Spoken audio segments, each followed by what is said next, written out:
another Korean TV series. I wonder what's it gonna be. Wait, what?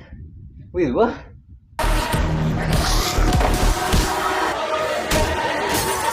What is that, bro? What is that? Oh. So Korea hits us again ng panibago nilang zombie flick, and as a zombie genre geek myself, of course di ko to palalampasin sa radar ko. As a person who loves Train to Busan when it came out, I really have a high expectation for this show. So in this video, I'll be reviewing if the show sucks or is it good. And a minor disclaimer lang, in this video I'll be mentioning the whole story of the All of Us Are Dead, so spoiler warning is advice. Again, spoiler warning is advice. So let's go on with the story first.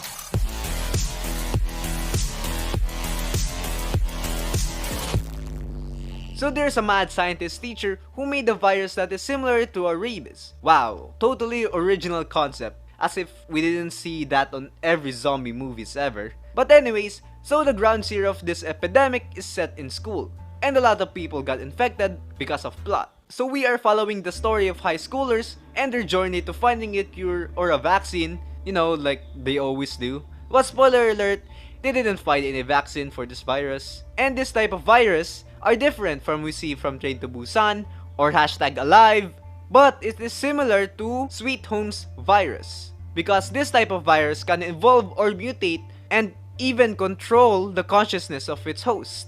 So hindi ito yung mga typical zombies na nakikita natin na bite and run. So there are some characters in the story na immune or kaya na lang suppress yung virus, and they are hard to kill because not only they can function as they used to before, they also have a sensitive hearing and human strengths, plus they can regenerate their broken bone. Like what the fuck? That's OP, dude. So the Korean military said, fuck it, we can contain the virus, so they boomed the whole town because that is the only way to defeat the zombies. At since it's a Korean TV show to, di mawawala ang drama. Madaming drama. As in, ang dami.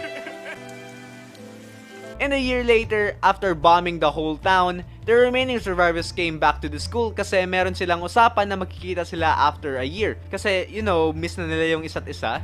How sweet. Pero since si Miss Press na lang yung natitirang asymptomatic sa virus, meron siyang narinig sa kalayuan na hindi natin alam kung meron pa bang natirang affected or there's something else more dangerous. Pero antay na lang natin siguro sa Season 2, malay natin merong confirmed na Season 2 for this show. Now, we already mentioned the whole plot. Now, let's start debunking, shall we?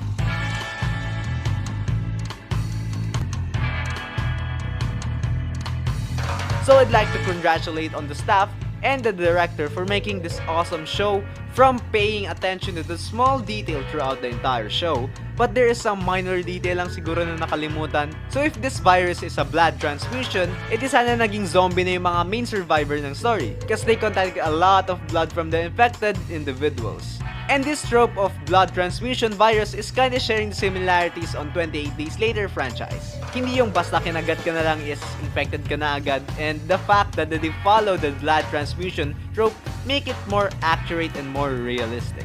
But there's one thing that's still bothering me since I watch it, is how can the science teacher that has a background on studying cells makes this abomination? Like, come on, dude. Even scientists on our generation can't even create a cell that's similar to rabies.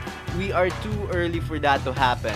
And still you're saying this one science teacher created this virus that can't even control the consciousness of its host? Like, come on. I know it's a fiction, but make it look more logical, and even a geek like me wouldn't even complain. I love the fact yung mga characters dito sa show ay aware sila sa mga zombie movies, even referencing Train to Busan in the show. And still, no one knows how to beat a freaking zombie by destroying its brain. Bibihira ko na lang yata makita na nag-aim sa ulo. Mostly nakikita ko sila is they aim at the target's neck. At saka nagtataka din ako sa isinulat ng science teacher na lumikha ng virus, because you see here in the blackboard is isinulat niya yung origin ng virus, which is parasitophosphorus vacuole. I don't know how to pronounce this. It is a parasitic infection which, according to watching zombie films and video games out there, is magkaiba ang parasitic strain sa virus strain.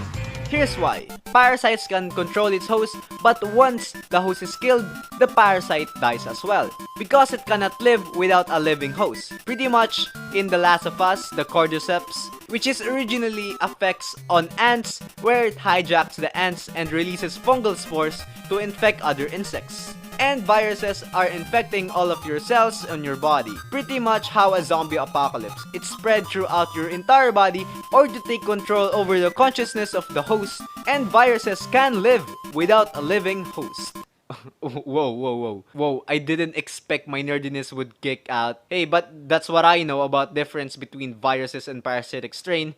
And since Korean TV series to, is expected ko na madaming drama. I mean, kung hindi dahil sa drama, di sana aabot ng 12 episodes ang show. Ito pa yung malala, 12 episodes na nga.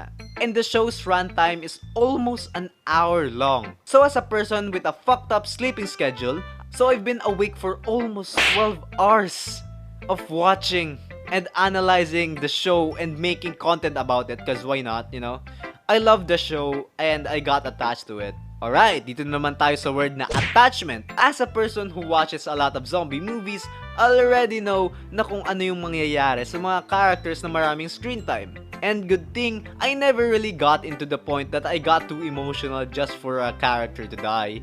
I don't know, siguro nasira na yung immersion ko sa story because of some goofy side characters, cause you know, it's a Korean TV series, so of course you would expect that. Pero at least in Squid Game, walang patapon na episodes, also wala ring mga episodes that will ruin your immersion, and I like to point out that there is a lot of ways to survive the zombie apocalypse, but for some reason, it is the best way to sacrifice your life to save the majority, when in fact it's completely unnecessary and just a dumb decision for these characters. Come on, dude. Kala ko ba alam nyo yung nangyayari sa mga zombie movies if a character tries to be a hero? And it does not end well for them. But if you have a lot of plot armor, that is something else. Because the story sets us on a roller coaster of emotion. Like a really big roller coaster of emotion. And because of that, it kinda turns off me a bit. But hey, I am only saying this as a person who rarely watch Korean novellas. So I'm just confused on what to say and what to feel about the show.